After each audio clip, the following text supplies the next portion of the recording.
should have this finished tomorrow. Yeah, it's grand work, Adam. It'll do. You can carve like an Italian sculptor. I doubt any one of them could get finer detail than you've got there. In oak, maybe. I'd be lost with marble. If I stayed on another hour or two... Why don't you get night school tonight? Aye. Tomorrow will do. Oh, that is fine. Makes you think of the Bible, where it says, God put his spirit into the workmen as built the tabernacle, so we could master all the carved workers wanted a nice hand. It's not a tabernacle, Seth. It's a mantelpiece. And you'll be for the preaching tonight? Aye.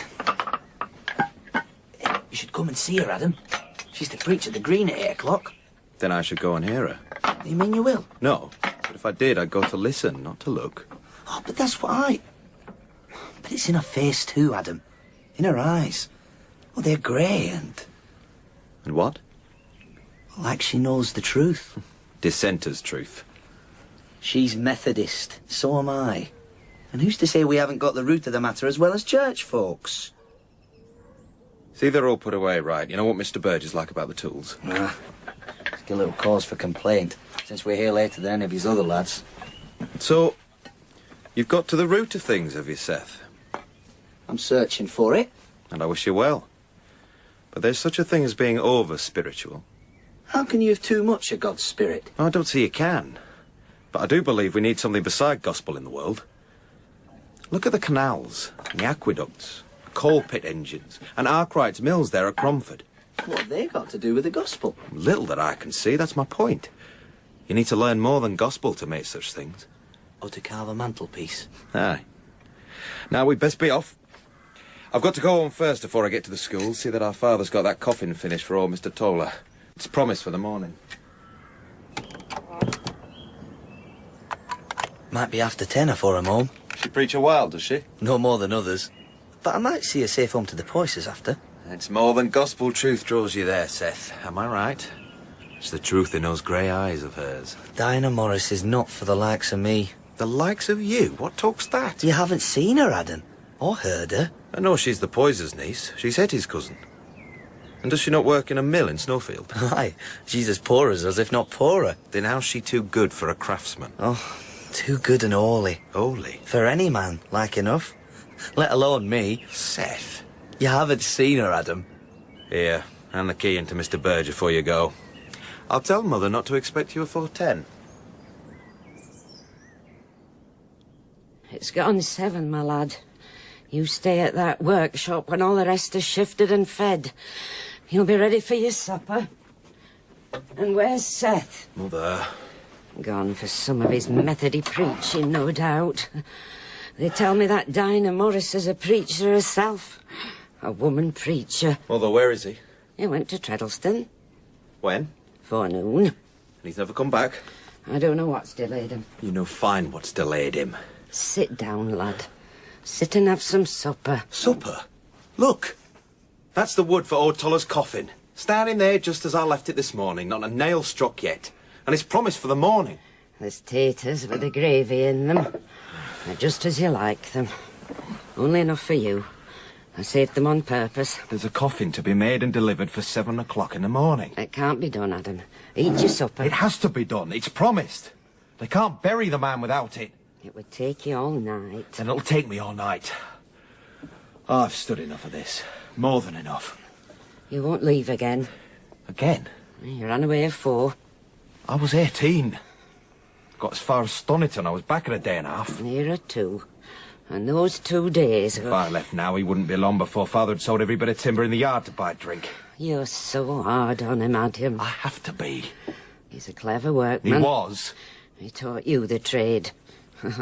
And you were so proud of him. I'm Thias Bede's lad. I can still hear you say that. I'm Thias Bede's lad.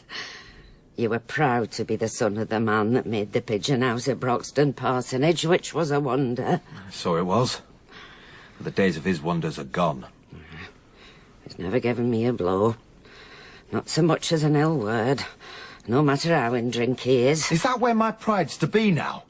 I'm the son of Thias Bede who doesn't beat his wife. I'm sorry, Mother. Well, one thing I do take pride in is a promise kept. I'm going to finish his coffin for him. Seth'll help you when he gets in. We'll be after 10 afore he's home. He's gone to hear this cousin of Hetty's preach. She must be unlike Hetty if she's a Methody preacher in a black dress and Quaker cap. Aye. And Rachel and Martin Poyser must be right vexed. And niece of theirs making a fool of herself that way. A woman preacher. I'll save these taters. They'll take another warming up. Seth might walk her home to the Poysers' farm. The preacher? Aye. Walk her home? For why? She's good and holy. And she's got grey eyes. Yes, friends, we can. Because he came among us. He came in a body like ours. He spoke as we speak to each other. And he preached out of doors to the poor. He made friends of poor workmen, taught them and took pains with them. He gave comfort to those who had lost their friends, and he wept with them. Jesus, my friends, came in the image of the Father. Jesus has shown us what God's heart is. And they spat on him, they scourged him, and they nailed him to a cross. His lips parched with thirst, saying, Father, forgive them, for they know not what they do.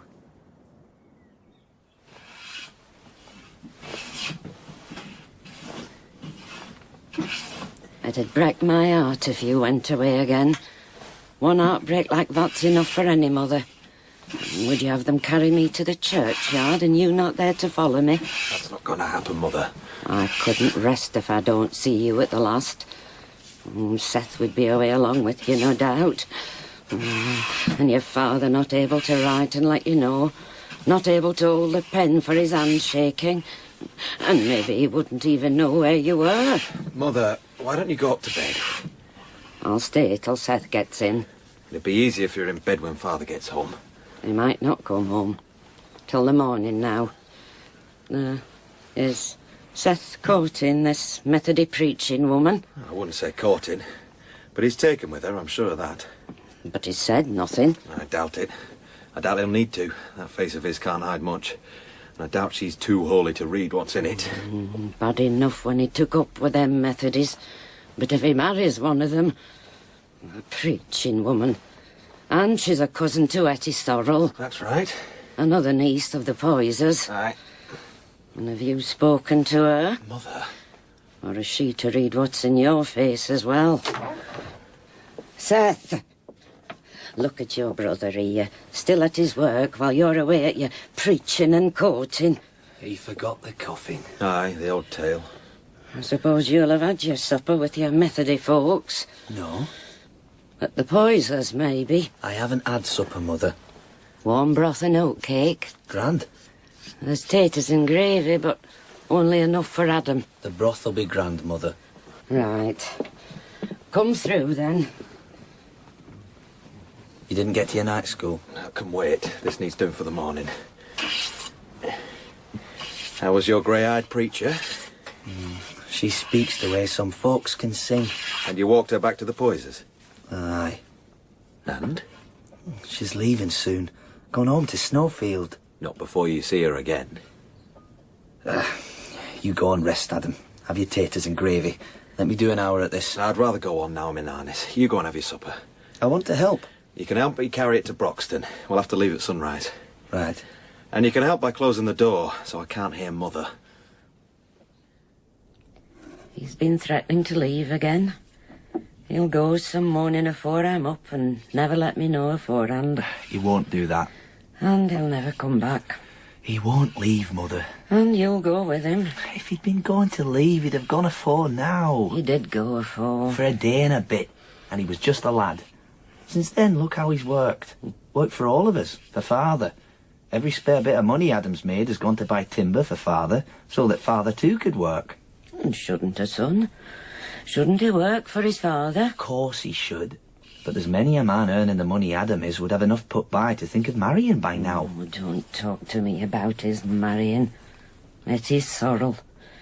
He's set his heart on Hetty Sorrel. We can't love just where other folks would want us to. She'll never save a penny. All she'll do's toss up her curly long hair at us. She's as much use as a gillyflower on the wall as Hetty Sorrel. There's nobody but God can control the heart of a man. And is God directing yours to this Dinah Morris? Dinah Morris and Hetty's sorrel. A preaching woman and a gillyflower. Are these to be my daughters? I think you'd... I'd what? I think you'd admire Dinah. Admire, would I? Well, there's not much these days to... Is there a chill in here? I don't feel it chilly. What is it, son? The taters are still there. Son? Who was at the door? No one. I thought... What did you hear, son? A knock. I thought I heard a knock at the door. No. Go out and look. We'd have heard it, Mother. Go out and look.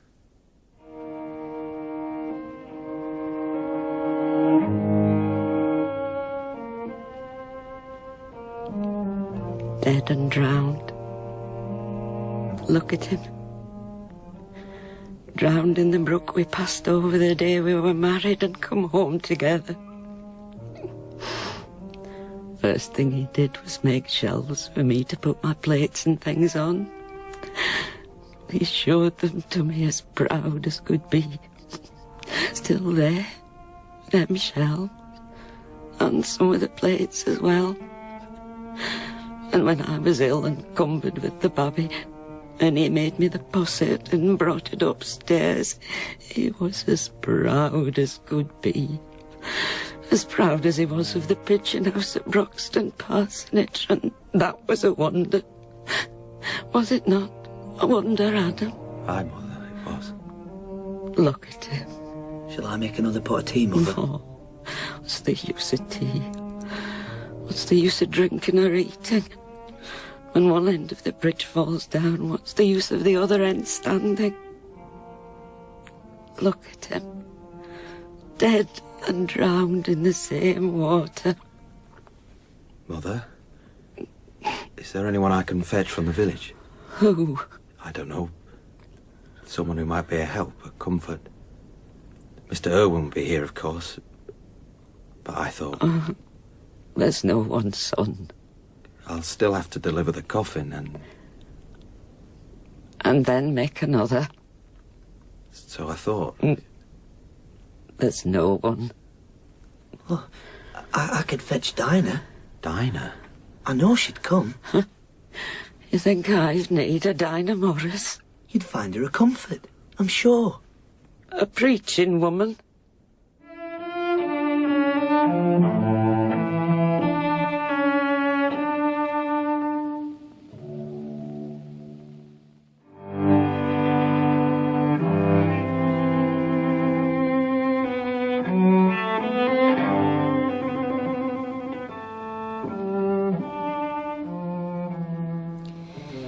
Good evening, sister. The Lord has sent me to see if I might comfort you. The Lord sent you? This is Dinah, Mother. Dinah Morris. Aye. But I thought it was my boy here that sent for you, not the Lord. When Seth told me about your trouble, I knew I had to come. I believe the Lord told me I must. The Lord talks to you. Doesn't he talk to us all, Mother? The still, small voice. You're a Methodist, like Seth? That's right. A follower of Mr. Wesley. I was raised in the society. Methodist, Wesley societies. What comfort can they be to me? I'm for the church. Mr. Irwine's my rector. We try to help anyone in need, Mother, if they'll take our help. Well, you can help by going outside and cutting some wood. I'll do that. And try to keep it quiet. Your brother's asleep. I will.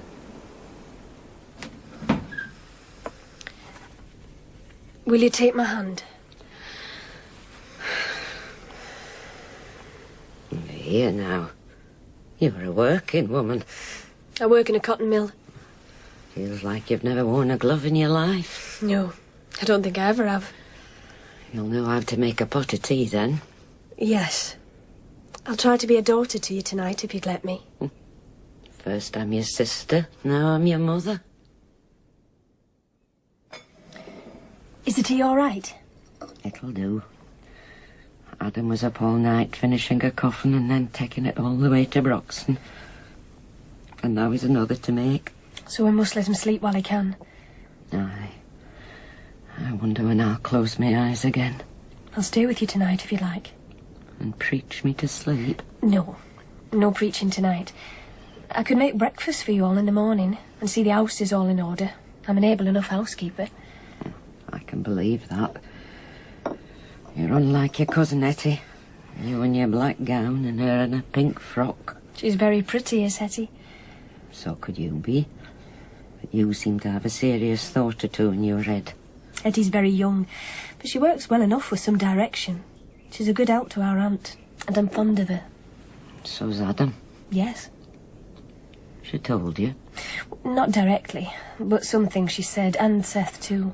Aye. I to imagine a nosy like that as my daughter. She'll grow, Lisbeth. She'll learn. When I do imagine it, I imagine trouble between her and me. I'll be an ailing widow with a troubling daughter. But then, do you Methodists not say we should welcome trouble? That it's through our sorrows we grow and learn? There's truth in that, I think. Well, if your society's that fond of trouble, it's a pity you can't take it all. Take it from them that don't like it so much. I could have given you plenty over the years. And now my two boys have to make their own father's coffin. Why don't you let me take you upstairs now, help you to bed? Aye. I'll maybe try and get an hour or two. They both take porridge in the morning. Fine. I always put a sprig of thyme in it. Then so will I.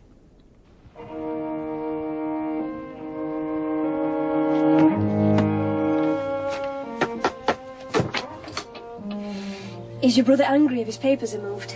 If they're not put back right. Oh. How do you do, Adam Bede? Dinah Morris. Yes. Good morning to you.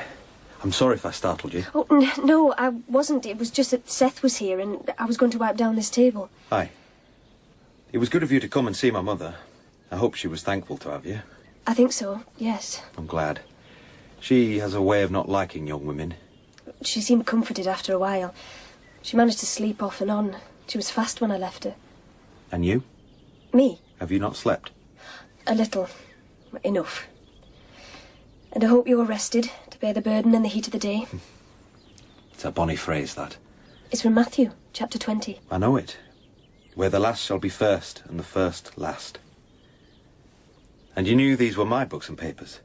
Seth has told me how keen you are on night school. Aye, I'm eager to learn. It's a changing world. You're going home to Snowfield soon? In a day or two.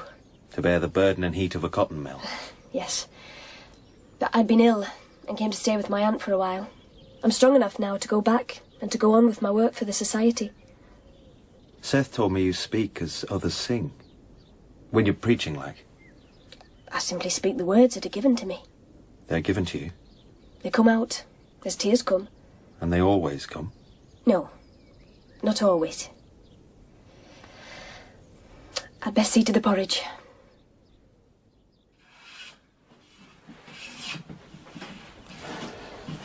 God forgive me, Seth, but it was my first thought, or near enough, when I saw him in the water. Oh, there's no shame in it, Adam. I've been thinking he'd live to be a thorn in my side, and in yours and Mother's for long years yet. That was how I was seeing our father.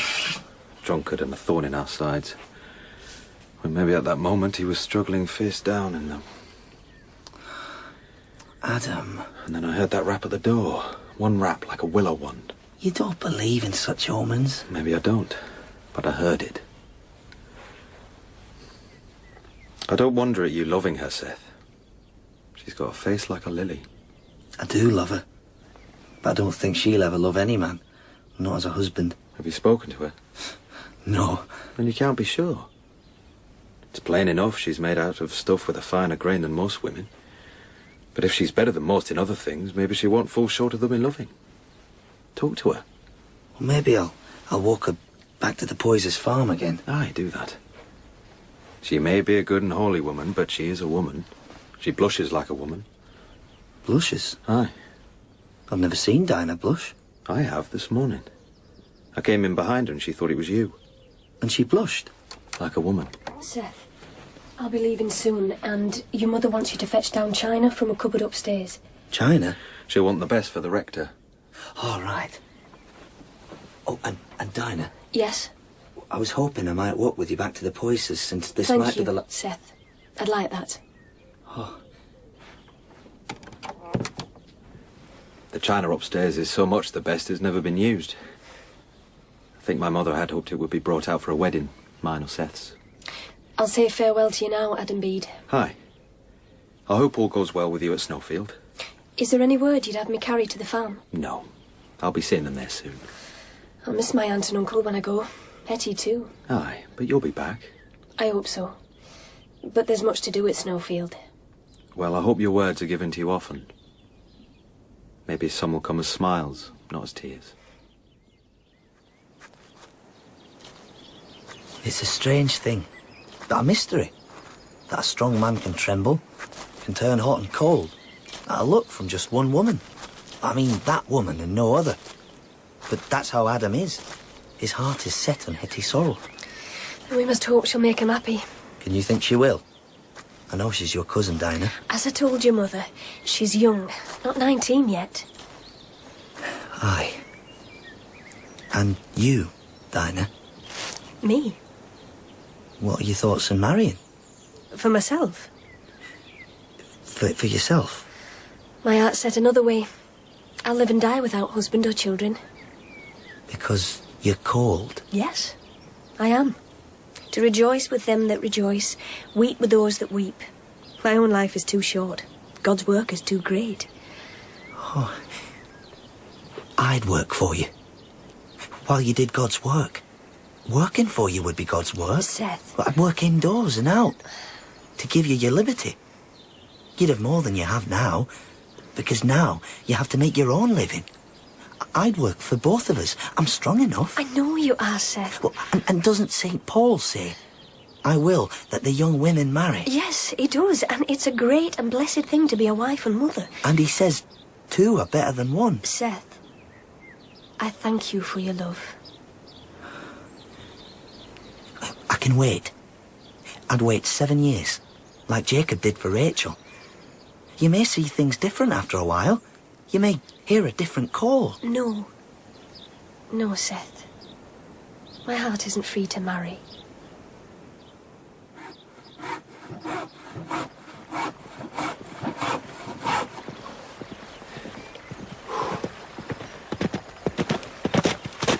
Good day to you, Adam. And to you, sir. Thought I'd call in on our way to the Hall Farm to offer my condolences. Thank you, sir. He was a fine craftsman in his day. Aye, he was. How is your mother? Not too bad. She's resting now. Sleeps half an hour now and then, in between cleaning the house from attic to cellar. When is the funeral? Sunday. Me and Seth have the coffin nearly made. Ah, you're making his coffin yourself. Aye, mother wants it. Shall I fit you out a mug of beer, sir? No thanks, Adam. I won't stay long. I've been thinking... Sir? About what this might mean for your future. Yours and mine. Our future, sir? It's no secret that while your father was alive, you were... Well, you were constrained in the work you could take on. I don't follow. Like the work you do for Burge. It's well enough paid now I'm his foreman. I'm sure it is. But if Burge has any sense, he'll want you as a partner, not a foreman. But for that, he'll be looking for someone who can put some money into the business. And we know for the last few years you've had none to spare. That's true. Well, that could change now. And for me, now that I'm of age, I'll have more of an allowance. When I've paid off a debt or two, I'll have money to invest. That's kind of you, sir. Oh, it's not entirely selfless. I'd gladly help if it means you're settled on the estate. I've no plans to leave. Good. Because when my grandfather dies and I'm the landlord here, there are changes I want to make. Have you heard of Arthur Young? Aye. I've read one of his books at night school. Have you indeed? And do you like his ideas on the management of land? I do. Well, when I inherit from my grandfather, who's too set in his ways, splendid old fellow that he is, I intend to put those ideas into practice. I'm glad to hear it. And I want you to manage my woods. I want you as my right hand. I'm honoured, sir. Well, thinking about you in this new trouble of yours, it's brought back a lot of memories. Of you and I as boys. Do you remember those days? Of course. I could still see you riding around on a pony as big as a sheep. When I'd grown out of being carried on your back. And I still have the 2-foot rule you bought me with your pocket money. I still use it. I remember standing in a circle of other boys, cheering you on in a fight with some scallywag. I haven't done that for some years.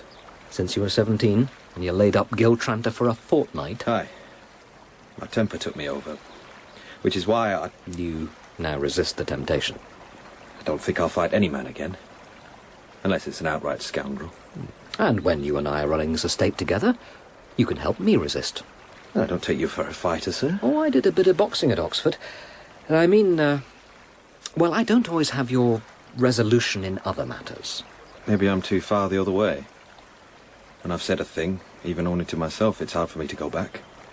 Too resolute, maybe. We might make up our minds not to pick any cherries and keep our hands in our pockets to make sure we don't. But we can't keep our mouths from watering, can we? Maybe not, sir. But I must go. My best wishes to your mother and Seth. Thank you again. You're for the whole farm? Yes, with Mr. Irwine. Poyser has some new pups he wants us to look at. Maybe you'll see Poyser's niece. Hetty. Well, I should imagine there's every chance I'll see Hetty. No, not Hetty. Dinah. Dinah Morris. Ah, well. Good day, Adam. And to you, sir.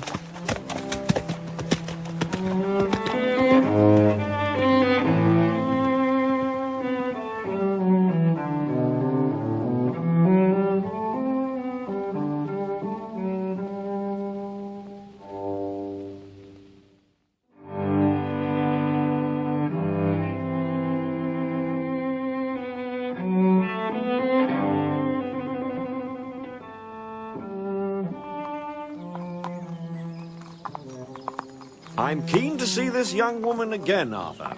You've seen her before? No more than a glimpse. She has quite an uncommon face, like St. Katherine in a Quaker dress. And do you wish to see her again in your capacity as a clergyman or as a magistrate? What do you mean? Well, she's been preaching in your parish, to your congregation, and these dissenters have been known to stir up unrest in working people. I'm told she spoke only of God's love. Will that be her there, with Mrs. Poyser? That's her. Adam Bede seemed to think her worth seeing. Good day to you, Mrs. Poyser. And to you, Mr. Irwine. Captain, sir. Will you step down and take some tea? It's your husband I'm after, Mrs. Poyser. He has some pups to show me. Poyser ain't here, sir. He's gone to Rossiter to see about the wool. But I can take you round myself to see the whelps. Did you want to see them too, Mr. Irwine? No, thank you, Mrs. Poyser. I have all the dogs I need for now. But I would accept that cup of tea. Then here's Dinah will take you in, sir, as Hetty's in the dairy making the butter. Good day to you, Miss Morris. Mr. Irwine, Captain Donnithorne. Happy to meet you, Miss Morris. The farm looks in splendid order. Thank you, sir. Better than any other for 10 miles around. If you weren't the best tenants we have, I'd be tempted to ask my grandfather to move you on. Move us on, sir. The captain's having fun with you, Mrs. Poyser. But can't you see it, Irwine? I do up this fine old house and turn farmer myself. Wouldn't that be fun? It's no fun in the farming, sir. No fun toiling and striving with never a spare penny, up early and down late. At the end of the year, it can be like you've cooked a feast, and all you get for your pains yourself is a smell of it. Well, that does sound less than fun. Miss Morris, will you take me in for that tea? Of course, sir. This way. And I'll take you round to the kennel, sir. Good, but I'd like to see your dairy first. Oh, it ain't in a fit state for you, sir. The churning were thrown late, and Hetty's there trying to catch up. Oh, I'm sure it's in capital order, and I've never seen it. Through here, is it?